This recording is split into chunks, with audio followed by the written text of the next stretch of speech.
오늘은 베드로전서 4장 1절에서 6절 말씀을 통해서 주님과 같은 생각이라는 제목으로 주제로 말씀을 한번 살펴보고자 합니다.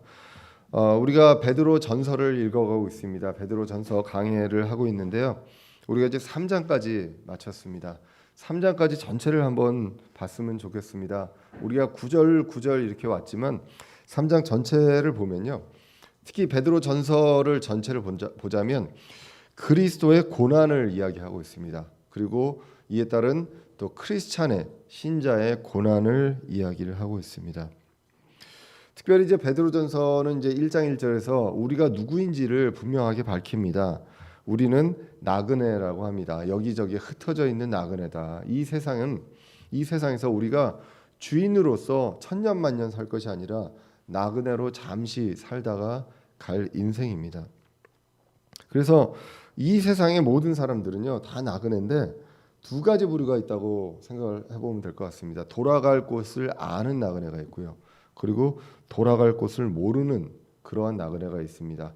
본인이 나그네인지조차도 모르는 그러한 사람들도 살고 있다는 것입니다. 그런데 돌아갈 곳이 있는 그런 나그네들은요.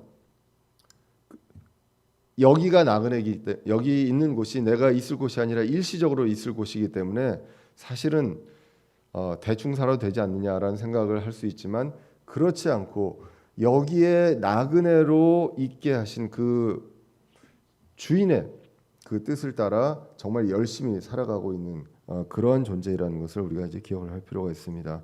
우리 모두가요 돌아갈 곳을 모르는 그러한 사람들이었습니다. 그런데 예수 그리스도를 만나고 이제는 돌아갈 곳을 알게 되는 그러한 놀라운 그런 변화가 생겼습니다. 그것을 우리는 소망으로 여기고 이 잠시 사는 세상에 살고 있습니다. 돌아갈 곳이 얼마나 좋은 곳인지 그리고 얼마나 기쁨이 넘치고 행복이 넘치고 그리고 어느 기간이 지속되는 것인지 영원함인지 이러한 것들을 모두 알고 그것을 바라보며 소망을 갖고 살아갑니다. 그래서 이 잠시 머무는 이곳에 그러면 우리가 그냥 아무 목적 없이 그냥 있느냐 그것이 아니라 여기에 있게 하신 분의 목적도 우리가 알고 있다라고 기록합니다. 그래서 베드로전서 1장 17절에 보시면 잠시 머물러 있는 동안에 두려움 가운데 지내라라고 기록합니다. 주를 두려워하는 가운데 이 잠시 있는 동안에도 정말 긴장하고요. 정신 바짝 차리고 그리고 우리가 해야 할 것이 무엇인지를 알고 지내라라는 것입니다. 왜냐하면 잠시 머무는 이곳엔 공중의 권세 잡은 자가 활동하는 곳이라고 에베소서 2장에서 이야기하고 있기 때문입니다. 그런데 그렇게 조종하고 있는 자가 있는데 우리는 그리스도의 사역을 해야 합니다. 그리스도의 종으로 사역을 해야 하는데 그 공중 권세 잡은 자들이 그 원하는 그것에 반하는 그러한 일들이기 때문입니다. 그래서 여러 가지 방해 공작이 있습니다. 그리고 여러 가지 시련이 있습니다. 그렇기 때문에 그것에 우리가 준비가 되고 무장이 될 필요가 있는 것이죠. 그래서 베드로전서 1장 7절에서 우리에게 그 단련이 필요하다. 그래서 필요한 시험을 우리에게 주셨다라고 성경이 기록을 합니다. 그래서 근심할 수밖에 없습니다. 시험은 뭐 좋은 시험이 아니잖아요. 우리가 지난주나 뭐 여러분들 초중고등학생들, 대학생들도 중간고사를 봤지만 중간고사를 보는 사람들 행복하게 정말 중간고사를 기다리면서 보는 사람들 아무도 없죠. 내는 사람도 힘듭니다. 시험 문제 열심히 정말 혼연을 다해서 정말 정성을 다해서 시험 문제를 냈는데 핀트를 못 맞추는 학생들을 보면 자괴감이 듭니다. 예. 시험을 다 하는 사람들도 있지만 그리고 필요한 시험을 주시는 하나님도 분명히 있다는 것. 근데 이 하나님은 우리에게 단련시키기 위해서 주셨지만 우리는 그 핀트를 정말로 피해가서 그것을 통과하지 못하고 있는 것이 아닌지 한번 생각을 해볼 필요가 있다는 것입니다. 정말로 제가 그냥 농담으로 하는 얘기가 아니라 시험 문제 내고 나서 풀어보는 사람들을 보면서 좌절하는 경우가 많이 있거든요. 지난주에도 제가 좀 많이 그랬습니다. 물론 시험을 보는 사람들도 교수님을 원망하면서 나갑니다. 보통 보면. 예. 그래서 저는 이제 그 단체 카톡으로 이제 위로를 합니다. 왜냐하면 요즘에 이제 비대면이라 소통을 위해서 그 오픈 채팅방을 다 열어놓거든요. 과목별로. 그래서 응원을 합니다. 지금이 다가 아니다. 포기하지 말고 우리 기말고사가 있다. 이런 얘기들을 합니다. 우리에게 여러 가지 시험들이 있습니다. 중간고사도 있고 기말고사도 있고 또 다음 시험도 있고 매 학기 시험이 있고 우리 매 인생에 시험이 있는데 그 시험을 통해서 하나님이 원하시는 것은 좌절하라는 것이 아니라 단련하라는 것입니다. 그리고 근심이 있지만 우리 신자들은 기쁨이 있습니다. 왜냐하면 돌아갈 본향이 있고요. 돌아갈 곳이 있기 때문에 그 소망이 있기 때문에 기뻐한다라고 이야기합니다. 그래서 잠시 있는 동안에는 그러면 우리는 무엇을 해야 되느냐? 우리의 일이 있다는 것입니다. 그 일을 위해서 그리스도께서 본을 보여주셨다라고 기록을 합니다. 그래서 우리가 행복하게 편하게 사는 그러한 모습으로 그리스도께서 본을 보여주신 것이 아니라 그리스도께서 하나님의 계획을 위해서 고난을 당하셨던 그것을 보여주셨습니다. 그렇기 때문에 우리도 이제 그리스도께서 본을 보여주신 것처럼 우리도 잠시 있는 동안에 하나님의 계획을 위해서 그리스도의 계획을 위해서 고난을 당할 수밖에 없다라는 것, 그것을 우리는 생각하고 준비할 필요가 있습니다. 그래서 이를 통해서 우리는 목적지가 없었던 나그네에서 목적지를 알고 그리고 그것을 향한 나그네가 되었고요. 그리고 그리스도를 따르는 삶을 사는 사람들이 되었습니다. 그런데 오늘 베드로전서는 이야기합니다. 그리스도를 따르는 삶을 사는 것은 힘듭니다. 그리고 그냥 불신자들이 사는 삶보다 여러 가지 더 조심해야 되고 하지 말아야 되는 것들도 많고요. 또 해야 하는 것들도 많습니다. 그래서 힘들고요. 사람들이 보건 안 보건 우리는 정직하게 살아야 하는 그리고 절제해야 하는 이러한 힘든 삶을 삽니다. 그런데 그렇다고 해서 사람들이 우리를 칭찬하고 존경해 주느냐? 그렇지 않고 모함하고 비방합니다. 그래서 억울합니다. 그래서 억울한 삶을 살게 된다고 합니다. 그러나 하나님께서 지키신다. 그분의 계획을 해서 지키신다라고 이야기를 했습니다. 그리고 억울함의 본도 예수 그리스도께서 보여주셨다라고 성경이 기록합니다. 그래서 우리의 본향은 따로 있고요. 그리고 이 땅에서 우리의 일 그리고 이 모든 것들에 대해서 어떻게 해야 될지를 구체적으로 말씀을 통해서 기록을 해주셨습니다. 그런데 이것이 결국 한마디로 뭐냐면 그리스도의 발자취를 따라가라는 것입니다. 예수 그리스도가 하셨던 것처럼 우리도 그것을 따라가라라는 것. 그래서 베드로전서 2장 21절에 참으로 너희가 심지어 그 일을 위해 부르심을 받았나니 그리스도께서도 우리를 위해 고난을 당하심으로 우리에게 본을 남기사 너희가 자신의 발자취를 따라오게 하셨느니라라고 기록을 하고 있습니다. 누구의 발자취? 그리스도의 발자취를 우리는 따라가야 합니다. 억울하고 고난받는 크리스찬입니다. 그러나 예수 그리스도를 생각하라는 것입니다. 그분의 고난, 죽음 그리고 우리를 위해서 부활하신 이 모든 것들이 아버지께로 우리를 데려가게 하십니다라는 것이 이제 베드로전서 3장에 나와 있었습니다.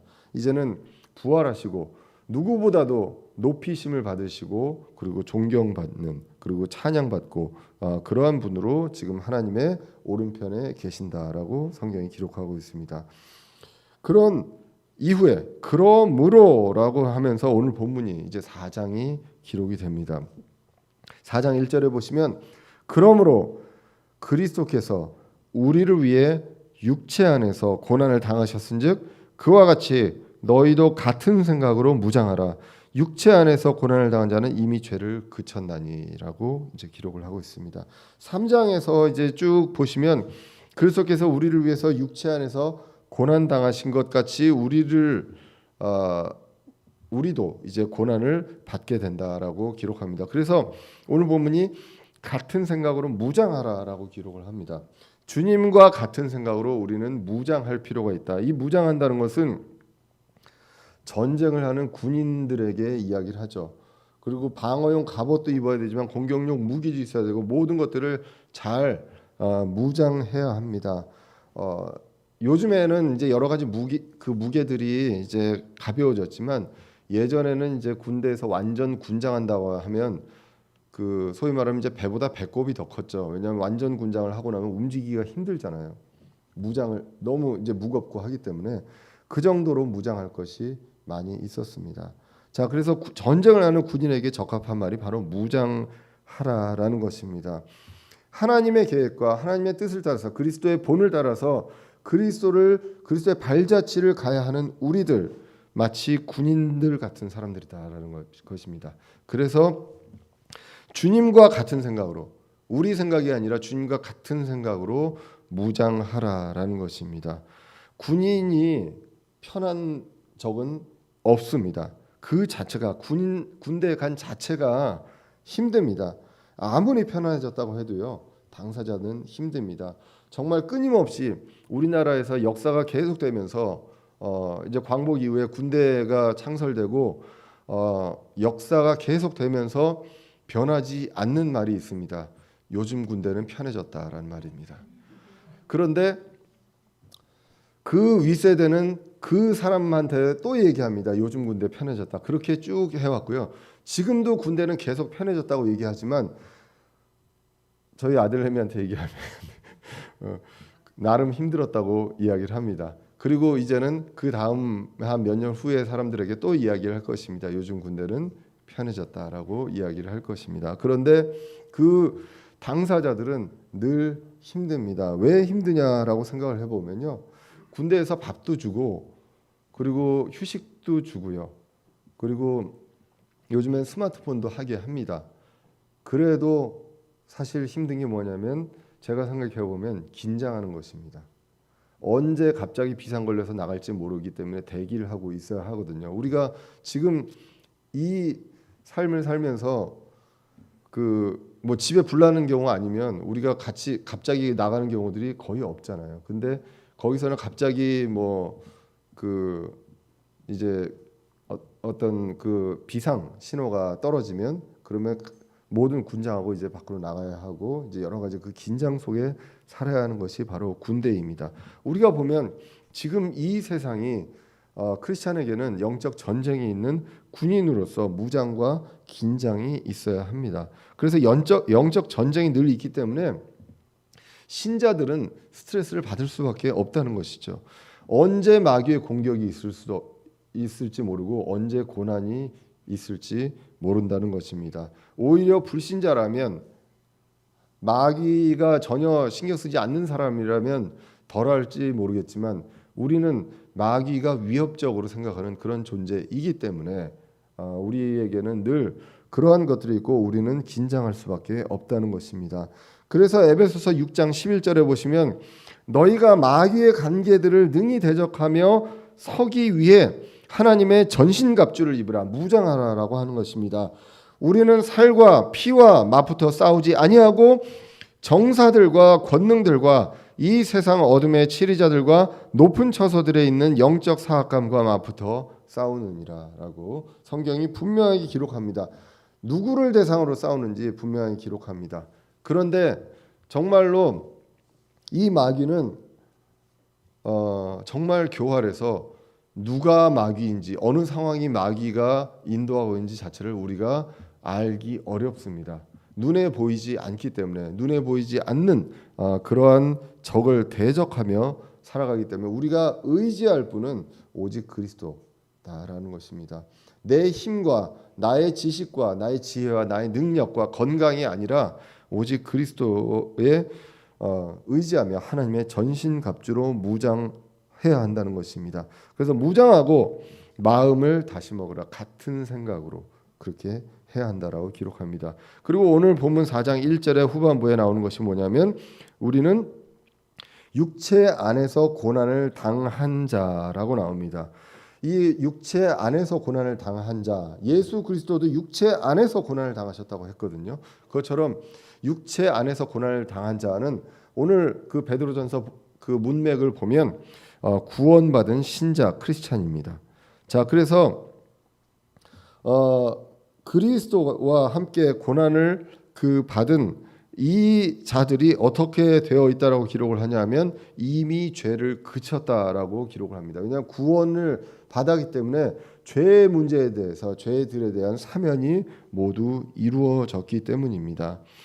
자, 그래서 신자도 이렇게 이 고난을 받고 육체 안에서 고난을 당한 자라고 이제 기록을 하고 있는데 베드로전서 2장 21절 우리가 읽었던 구절이지만 이렇게도 기록을 합니다. 참으로 너희가 심지어 그 일을 위해 부르심을 받았나니 그리스도께서 우리를 위해 고난을 당하심으로 우리에게 본을 남기사 너희가 자신의 발자취를 따라오게 하셨느니라. 그리고 베드로전서 3장 17절에 너희가 잘 행함으로 고난을 받는 것이 하나님의 뜻일진데 악을 행함으로 고난을 받는 것보다 그것이 더 나으니라라고 기록을 하고 있다는 것입니다. 그래서 우리는 육체 안에 그리스도처럼 그리스도의 발자취를 따라서 육체 안에서 고난을 당한 자입니다. 그리고 죄가 그쳤습니다. 이제는 신분이 바뀌었습니다. 우리가 죄들을 짓습니다.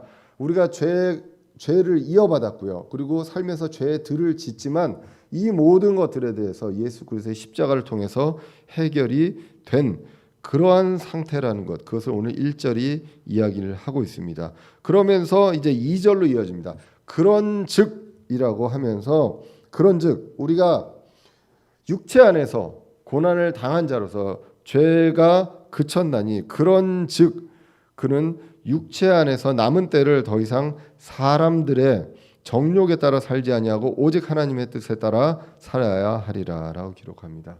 자, 그런즉 죄가 그쳤기 때문에 우리가 구원받은 우리 존재로서 이제는 육체 안에서 남은 때, 그러니까 이 세상에 살고 있는 이 남은 여생이죠.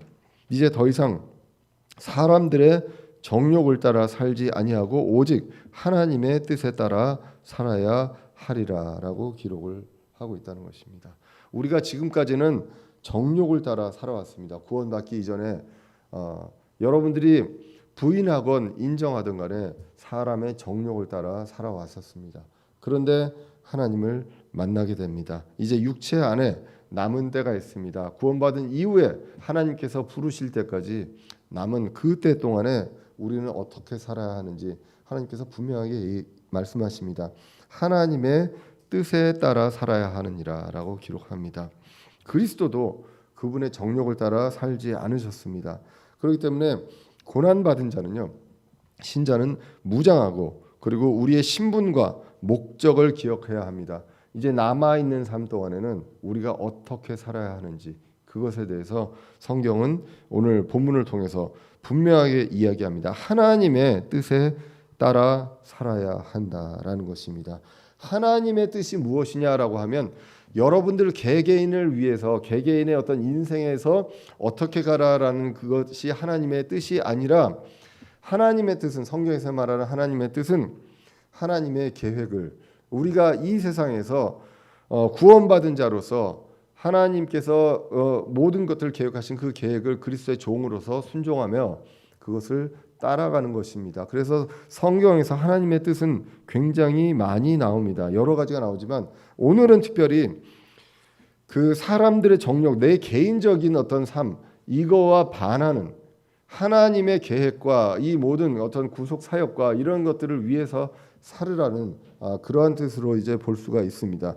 더 구체적으로는 오늘 5절에 나와 있는 회개 보고와 연결을 해볼 수가 있습니다. 우리가 회개 보고를 받기 위해서 이 세상에서 하는 것들 이러한 것들을 보게 됩니다. 세상에서 그리스도가 하신 일처럼 우리도 그리스도의 종으로서요 찬양을 전하는 삶을 살라고 우리가 베드로전서에서 봤습니다. 우리를 통해서 그리스도의 향기가 나타나야 한다는 것이죠. 그래서 지난 베드로전서 3장 15절에서는 이렇게 기록하는 것을 우리가 기억합니다. 오직 너희 마음속에 주 하나님을 거룩히 구별하라. 우리 마음속에 그 어떤 위대한 사람들 그 사람들보다 주 하나님을 거룩히 구별해서 모시고 있어야 한다는 것입니다. 하나님을 그렇게 하고 너희에게 너희 속에 있는 소망의 이유를 묻는 모든 사람에게 온유함과 두려움으로 대답할 것을 항상 예비하고 있어야 한다. 우리가 어떠한 이야기를 할 것인가? 우리에게 그 말을 듣는 것을 필요로 하는 사람들에게 어떠한 이야기를 할 것인지 분명하게 예비가 되어 있어야 하고 세상에서 선한 양심을 가지라 3장 16절에서 이제 기록을 하고 있습니다. 그래서 이제 고린도전서 3장에서 보시면 보상의 심판에 대해서 나옵니다. 그래서 이제 우리의 정욕대로 삶을 살았을 때 그때 그것은 나뭇가지와 건초인데 이러한 것들이 기초 위에서 불에 다 타고 없어지게 됩니다. 그런데 이 보상을 받는 내용들에 대해서 그 전 구절에 우리가 무엇을 했을 때 보상의 심판을 받고 아니면 무엇을 안 했을 때 그런 것들에 대해서 아무 것도 남지 않느냐라고 이야기를 하냐 하면 고린도전서 3장 8절 이하에서 보시면 이제 사도 바울은 이야기합니다. 본인은 심는 자요 아볼로는 물 주는 자였다라고 이제 기록을 하면서 이제 심는 자와 물 주는 자는 하나이며 저가 자기의 수고에 따라 자기의 보상을 받으리라. 그러니까 이 세상에서 복음의 씨를 심는 자가 있습니다. 뿌리는 자가 있습니다. 그리고 물 주는 자가 있습니다. 그런 일들을 했을 때 그때에 3장 9절에 보시면 우리는 하나님과 함께 일하는 일꾼이요 너희는 하나님의 농사요 하나님의 건물이라 라고 나오면서 그 뒤에 이제 이 보상에 대한 내용들이 나오게 됩니다. 그래서 이러한 부분들에 있어서 우리가 하나님의 뜻으로 산다는 것 어떤 것인지 우리가 분명하게 우리가 성경을 통해서 볼 필요가 있습니다. 여러분들과 저와 여러분들에게 이제 육체 안에서 남겨진 때가 얼마나 있을까요? 그거는 정말 아무도 모릅니다. 만약에 내일 예수님이 오신다면 오늘 우리가 어떻게 살아야 할 것인가? 그것을 우리는 볼 필요가 있습니다. 내일 만약에 주님께서 다시 오신다면 우리는 정말 하루 24시간 잠도 안 자고 주위에 있는 사람들에게 복음을 전해야 할 것입니다. 일주일이라면 조금 잠은 자야 되겠죠. 예, 그런데 언제 오실지 우리가 모르는 남은 인생입니다. 예, 그런데 1년 후에 오신다. 그러면 내가 여기까지만 해놓고 하나님의 일을 하겠습니다. 예, 내 지금 아직 수능이 있어서 수능까지만 하고 내가 대학 합격하고 하나님의 일을 하겠습니다. 그리고 내가 지금 중요한 취업에 대한 어떤 시험이 있는데 여기까지만 하고 하나님 일 하겠습니다. 이렇게 할 것인지 어떨 것인지 우리가 분명히 삶의 우선순위에 무엇이 있는지 생각을 해볼 필요가 있습니다. 3절은 이제 더 나아가서 우리의 과거가 정말 어땠는지 지금 이제 육체 안에서 남아있는 때를 이야기하는데요. 이제는 과거는 어땠는지 한번 보게 됩니다. 3절에 보시면 우리가 색욕과 정욕과 과음과 활락과 연회와 가증한 우상 숭배 속에서 걸어 이방인들이 하고자 하는 바를 행한 것이 우리 삶의 지나간 때로 우리에게 족하도다라고 기록을 합니다. 자, 2절에서는 육체 안에서 남은 때를 이야기했습니다. 그리고 3절에서는 우리 삶의 지나간 때를 이야기합니다. 그래서 삶의 지나간 때에 이렇게 한 것으로 우리는 충분하다라고 기록을 합니다. 그리고 이제 우리가 얼마나 남았건 간에 이제 육체 안에서 남은 때 동안에 무엇을 해야 하는가? 하나님의 뜻을 따라 살아야 한다라는 것을 성경이 기록합니다. 유대인들도요, 과거의 역사에서 보면 어떻게 살았냐면 하나님의 백성임에도 불구하고 우리가 성경의 역사에서 보면 이방인들에게 그것들을 그 어떤 영향력을 전파하는 경우가 많았는지 아니면 이방인들의 어떤 우상 문화와 악한 문화로부터 영향을 받은 적이 많았는지 우리가 분명하게 압니다. 영향을 받은 적이 훨씬 더 많았죠. 그래서 하나님께서 징계하신 그러한 것들을 이제 성경을 통해서 이제 많이 보게 됩니다. 그러한 모든 것들이 지나간 때로 족하다라는 것입니다. 이제는 달라져야 한다라고 기록합니다. 예전에는 자신의 정욕을 위해서 살았습니다. 이방인들과 불신자들과 구별되지 않는 삶을 살았다라고 기록합니다. 그것이 무엇이냐? 구체적으로 요한일서 2장 16절에 보시면 이렇게 기록합니다. 세상에 있는 모든 것입니다. 그것이 무엇이냐? 즉 육신의 정욕과 안목의 정욕과 인생의 자랑입니다.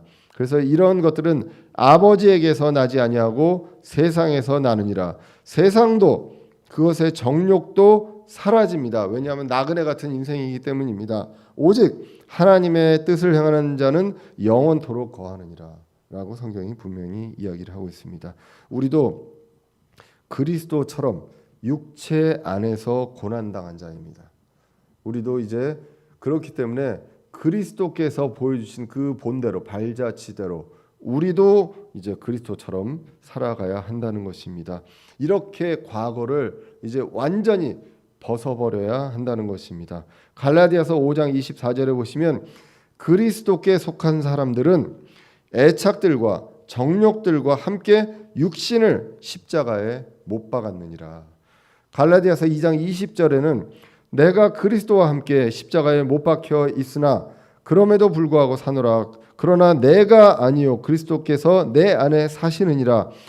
나는 지금 내가 육체 안에 사는 삶을 나를 사랑하사 나를 위해 자신을 주신 하나님의 아들의 믿음으로 사노라라고 분명하게 우리가 어떻게 살고 있는지도 성경이 기록을 하고 있습니다. 외인이었던 우리 과거가 이제 달라지고 신분이 바뀌었습니다. 정체성도 바뀌었습니다. 그래서 추구하는 바가 달라졌습니다. 사람이 바뀌게 됩니다. 구원받으면. 왜냐하면 관심사가 달라지기 때문에 그 전까지 갖고 있었던 이 사람으로서의 어떤 정욕, 인생의 정욕에서 이제는 관심사가 달라졌기 때문에 사람이 바뀌었습니다. 그렇기 때문에 이상하게 생각합니다. 왜냐하면 사람들은 추구하는 바, 바라는 바가 거의 유사하죠. 방법은 달라도 돈이 많았으면 좋겠고 그리고 명예와 권력이 있었으면 좋겠습니다. 그러한 것들에 있어서 어떤 길로 가는지 방법은 다르지만 그 목적은 비슷하기 때문입니다. 그렇기 때문에 그 사람들이 크리스찬들이 바뀌었을 때 사람들이 이상하게 생각하고 비방할 수밖에 없다는 것입니다. 그것이 오늘 4절에 나옵니다. 이 점에서 그들이 너희가 자기들과 함께 다름질하여 그와 같은 극한 방탕에 이르지 아니함을 이상히 여기며 너희를 비방하나라고 기록합니다. 크리스찬들은 불신자들 이 세상의 이방인들과 함께 다름질하지 않습니다. 그 사람들이 강력하게 추구하는 것, 그 사람들이 막 달려가려고 하는 쪽으로 달려가지 않고요. 극한 방탕에 이르지 않습니다. 분리되어 있습니다. 분리되는 삶을 삽니다. 목적지도 다르고 추구하는 바도 다릅니다. 오늘 이 4절에 나와 있는 이러한 현상들을, 이러한 삶을 성경에서 나와 있는 흔한 두 글자로 하면 무엇일까요? 분리되는 삶. 두 글자 한 단어입니다. 바로 거룩입니다. 거룩이 바로 분리입니다.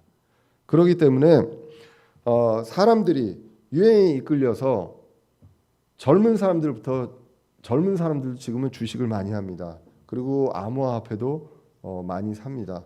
왜냐하면 사회적인 분위기가 집을 지금 사지 않으면 못 산다라고 붙이고 있기 때문입니다. 그런데 평생 사도 돈을 벌어도 집을 못 살 것 같으니까 주식과 비트코인 같은 것으로 일확천금을 벌어서 하려고 합니다. 지금 그 대학생들 그 주위에서 저희 학생들도 보면 꽤 해요.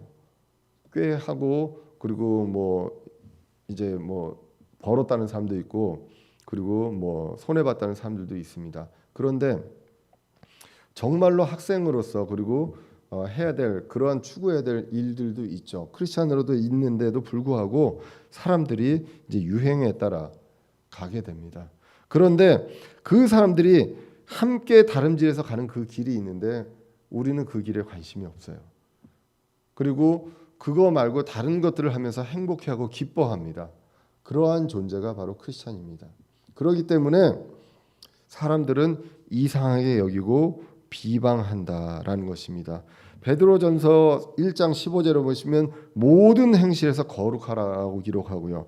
베드로전서 3장 8절에 보시면 예의 바르게 모든 행실에서 예의 발라야 한다고 하고 베드로전서 3장 16절에 보시면 선한 양심을 가지라고 합니다. 이 모든 것들이 다른 사람들이 다름질하는 것, 그리고 극한 방탕에 이른 것과 반대의 길로 가는 것입니다. 그렇기 때문에 이상하게 여길 뿐만 아니라 비난하고 비방합니다. 너희들만 잘났냐라고 비방하게 됩니다. 왜 그렇게 모이느냐? 그리고 뭘 한다고 그렇게 헌금을 하느냐? 그리고 왜 그렇게 힘들게 사느냐? 그리고 억울한 삶을 왜 억울한 걸 알면서 그런 것들을 살고 그리고 견디느냐라는 이야기들을 하게 됩니다. 그런데 그들은 이해하지 못합니다. 근데 그들에 대한 결과를 오늘 본문이 5절에서 이야기합니다. 그들은 이상하게 여기고 비난을 합니다. 그런데 그들은 5절에 보시면 그들은 산자들과 죽은 자들을 심판할 준비가 되신 분에게 회개 보고하리라라고 성경이 기록합니다. 그래서 여기서 그들은 불신자들이죠. 비방하는 자들인데요. 주님 앞에서 심판을 받습니다. 그런데 주님은요, 산자들과 죽은 자들을 심판할 준비가 되어 있는 분이라고 기록합니다. 이제 나중에 심판을 하시게 됩니다. 영원히 함께할 그런 사람들과 그리고 영원히 불호수로 갈 사람들을 심판하게 하는데 그분에게 회개 보고를 하게 된다라고 기록을 합니다. 요한계시록 20장 11절에 보시면 이제 그 유명한 흰 왕좌 심판이 나오게 됩니다. 예수님께서 공중 재림하시고 우리가 공중으로 들려 올라가고 이 땅에 7년 동안 환란이 있은 후에 우리가 예수 그리스도와 함께 이 땅으로 내려오게 됩니다. 그래서 1000년 동안 이 세상을 다스리게 됩니다. 그리고 그 1000년 왕국이 끝난 이후에 흰 왕좌 심판이 있습니다. 이제 이 심판으로 모든 것들이 끝나게 됩니다. 그때 20장 11절에 보시면 또 내가 크고 흰 왕좌와 그 위에 앉으신 분을 보니 땅과 하늘이 그분의 얼굴을 피하여 물러가고 그것들의 자리가 보이지 아니하더라.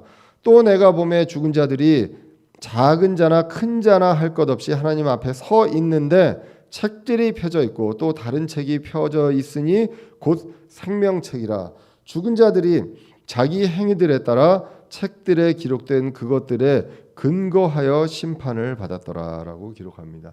그래서 생명책이 기록이 되어 있지 않은 사람들은 이제 그것대로 심판을 받고 이제 그 상응한 조치에 처해지게 됩니다. 그래서 자기의 행위에 따라 회개 보고를 받게 됩니다. 성경에서는 이 회개 보고를 받는 그런 사람들에 대해서 살펴보면 한 이제 세 가지가 나옵니다. 첫 번째가 바로 신자 우리 크리스천의 회개 보고입니다. 로마서 14장을 이제 보시면 사도 바울이 이제 이야기를 합니다. 믿음의 약한 자를 실족하지 않게 조심해야 한다라는 것입니다. 우리는 교회나 어디에 믿음이 약한 자들이 있습니다. 이 사람들을 실족하지 않게 해야 하는데 그만큼 조심하고 한 사람이라도 더 하나님께로 인도하고 그리고 신앙적으로 성장할 수 있게 우리의 행위들을 조심해야 한다라는 것입니다. 로마서 14장 8절에서는 우리가 살아도 주를 위해 살고 죽어도 주를 위해 죽나니 그러므로 살든지 죽든지 우리가 주의 것이로다. 그리고 이제 14장 12절로 가서 보시면 그러므로 이와 같이 우리 각 사람이 자신에 관하여 하나님께 회개 보고하리라. 그런즉 우리가 다시는 서로를 판단하지 말고 도리어 이것 즉 아무도 자기 형제의 길에 걸림돌이나 넘어질 기회를 두지 않을 것을 판단할지니라 라고 나오고요. 그리고 고린도전서 14장에 3장 14절에 보시면 어떤 사람이 그 기초 위에 세운 일이 남아 있으면 그는 보상을 받고 어떤 사람의 일이 불타면 그는 보상의 손실을 당하리라 라고 기록이 되어 있습니다. 그래서 그러나 그 자신은 구원을 받되 불에 의해 받는 것과 같으니라 라고 기록합니다. 신자들은 보상의 심판을 받습니다. 보상이 없고 구원만 받는 부끄러운 구원도 있지만 그 이 세상에서 어떠한 일을 했느냐에 따라서 하나님의 뜻을 따라 그리스도의 종으로서 그 삶을 살았을 때 보상의 심판이 있다라고 기록합니다.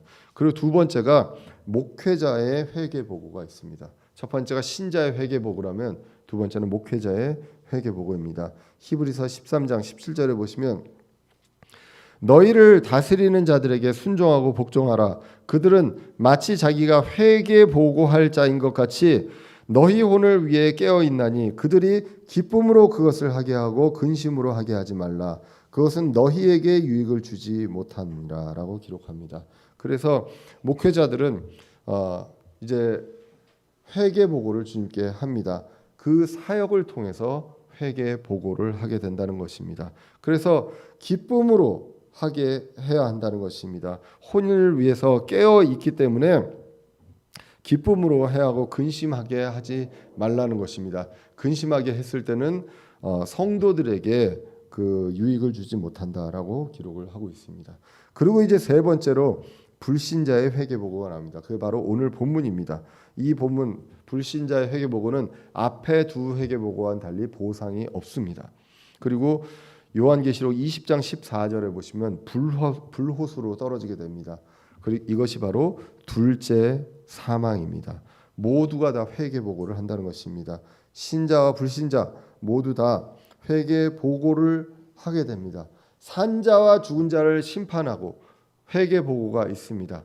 그리고 이 회개 보고는 시기가 다르긴 하지만 신자와 이 사람들이 다 회개 보고가 있기 때문입니다. 자, 있는데 그러한 까닭에라고 하면서 6절로 이어지게 됩니다.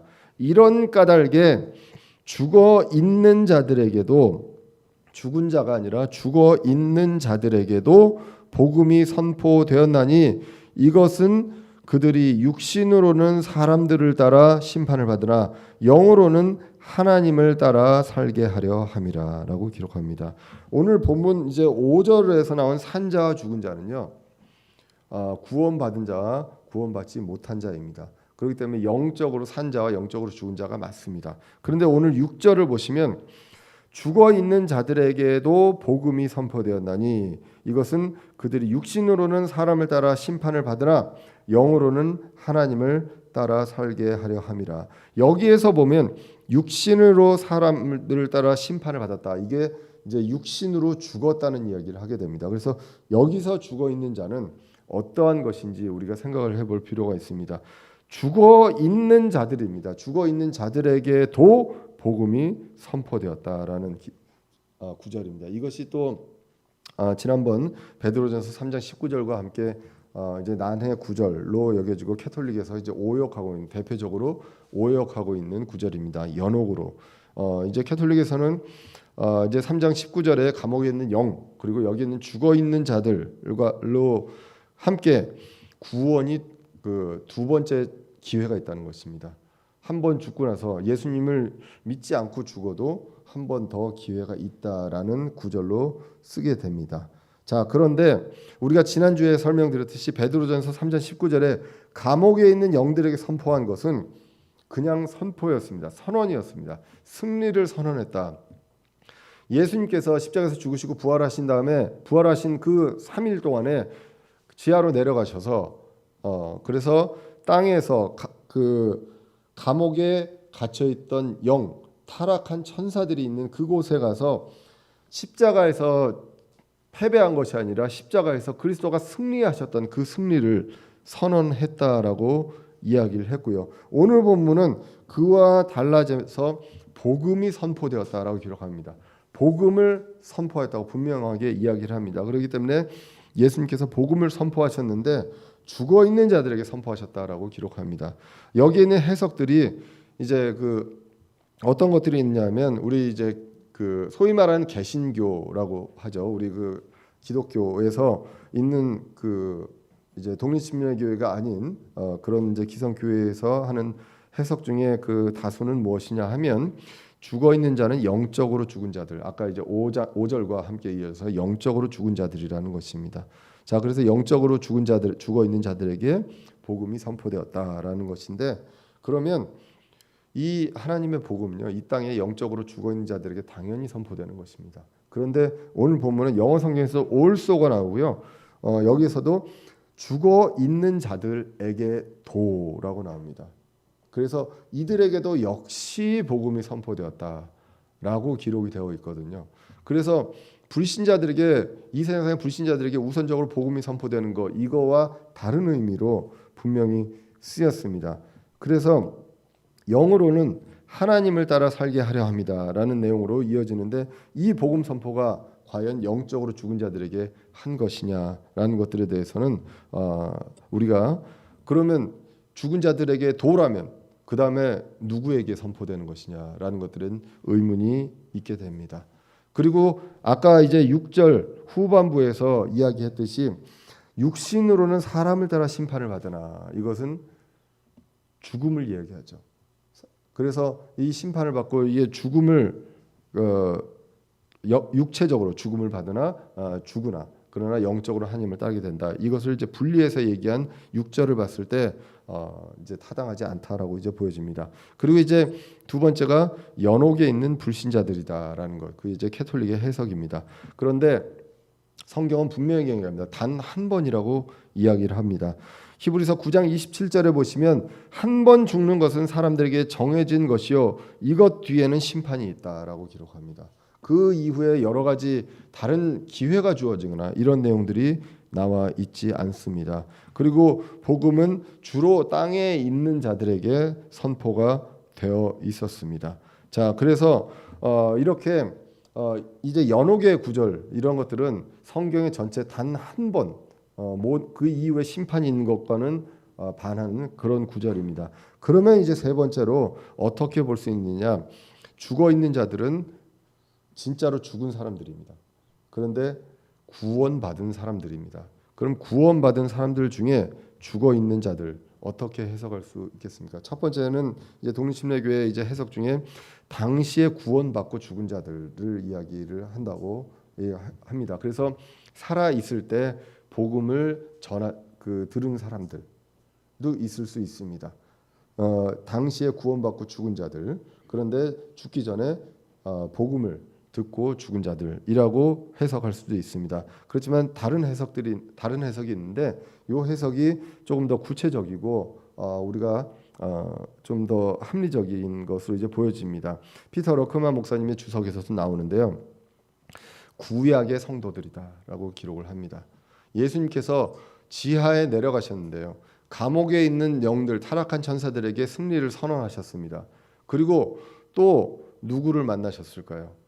아브라함의 품에 있는 그 낙원에 있는 구약의 성도들을 만나신 것으로 이제 볼 수가 있다. 그래서 그들에게 복음이 선포되었다라는 것입니다. 왜 그러냐면 이 복음이라는 것은 예수님 이후에 확실해졌습니다.